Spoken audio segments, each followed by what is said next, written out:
Ahoy, my friends, and it's your old buddy Doc back again with another story time for you. And tonight we will be doing Captain Blownaparte, Pirate Superstar by Helga Hopkins and David Benham. Let's go and take a look.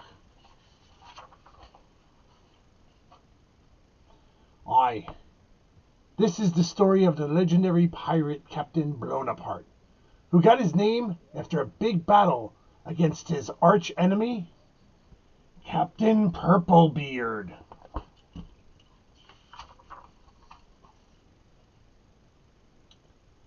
A cannonball nearly hit Captain Blownaparte.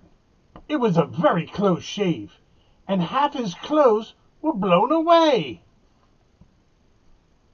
The rest of him was left smoldering, and his hair standing up on end. Sproogie, the cabin boy, shouted, "Help! The captain has been blown apart!"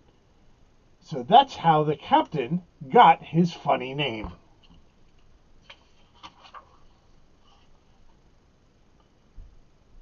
One day, a big storm came along, and a very wet pirate was blown onto the ship.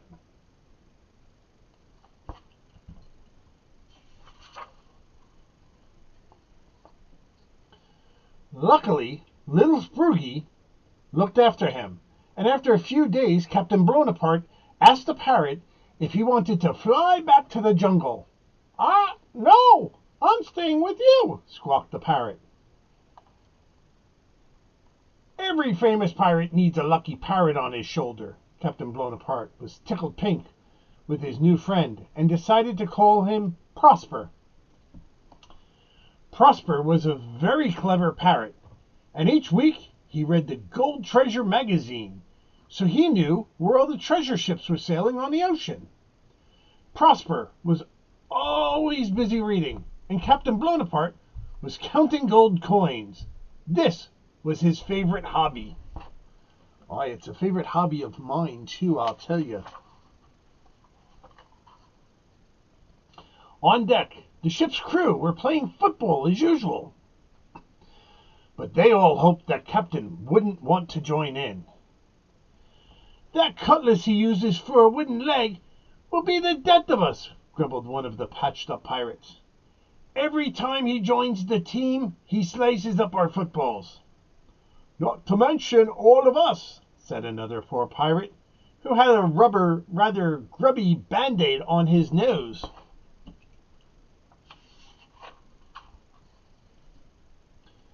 Sproogie longed to play football, too, but unfortunately, he had to help polish all the silverware with Pirate Tidy, the ship's cleanest and most fussy crew member. Suddenly, Prosper squawked loudly in the captain's ear after reading that Purplebeard was taking a load of poor captured parrots back to England to sell as cage pets. "Oh, no, not more pirates," moaned the captain. But Prosper quickly thrilled that Purplebeard's ship was also carrying a huge chest of extra large gold coins. "Oh, well, in that case, we'll have to save the gold coins, parrots," said Captain Blownaparte, looking very jolly all of a sudden.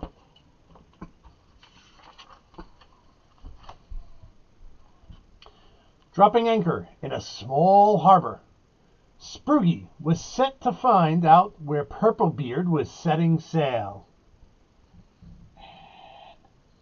There he is. Looks like he's outside the tavern.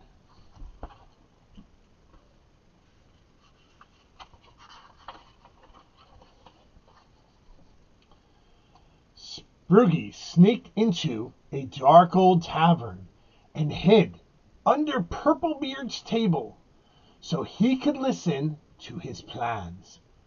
But unfortunately, Purplebeard saw the little boy and pulled him out by his ear. "Just looking for coins," cried a frightened Sproogie. "I'll give you coins," roared Purplebeard, and threw him out the tavern window. Luckily, Sproogie had heard all he wanted to know, so he jumped up, wiped his nose, and quickly set off back to the ship.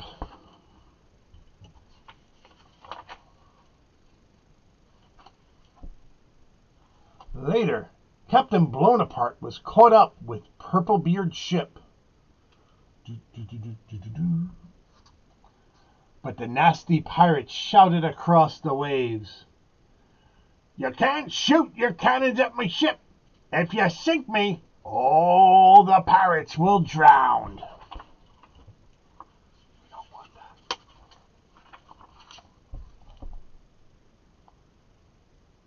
"Those bloomin' pirates," muttered Captain Blownaparte, and he stamped his foot down hard. But, as usual, he'd forgotten that his leg was a cutlass, and now it was stuck firmly in the deck. "All hands sail to Captain! He's got stuck again!" yelled Sproogie. So the crew dropped everything to pull the captain's leg free. "Ugh! Ugh! Ugh!"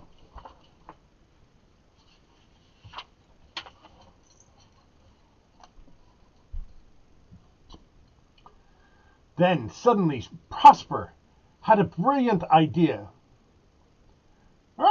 "We'll fill the sliced up footballs with a sticky toffee and fire them at Purplebeard's ship instead of the cannonball. The toffee will stick everything together and we can save the pirates." "And get the gold!" shrieked Captain Blownaparte. "What a great idea!" said one of the crew. "I ate some of the ship's toffee this morning, and it was so sticky it pulled out all my teeth." So Captain Blownaparte ordered the crew to fill the footballs with sticky toffee, and they rained them down onto Purplebeard's ship.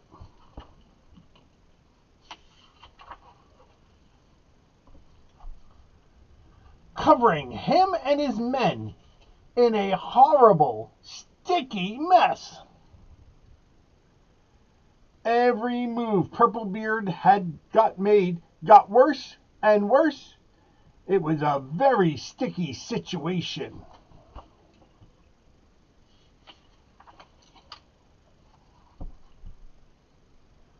With Purplebeard and his crew safely stuck together, Captain Blownaparte swung aboard to save the pirates and collect the gold.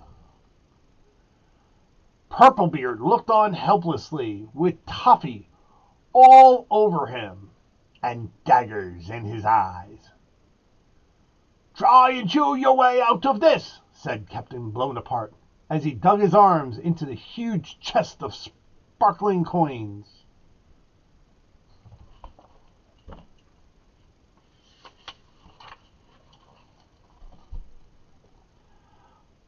Back on board their ship, the crew celebrated with a game of football, while Captain Blownaparte counted the gold.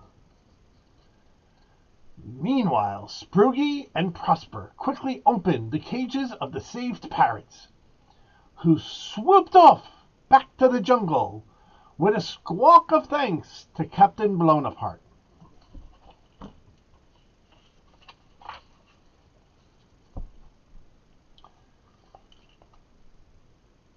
"Don't you want to go with your friends?" the captain asked Prosper. "Not on your life," said the parrot. "I'm coming on your next adventure." "Ha ha, bloomin' parrot," giggled Captain Blownaparte. And as the sun set, Captain Blownaparte was the happiest captain on the 7 seas. Ha ha! It does seem like everything worked out well for our fine captain and the pirate Prosper. Say that 3 times fast. Pirate Prosper. Well, thank you very much for spending your time with us tonight and enjoying another story time with Doc. And I look forward to seeing you all next time.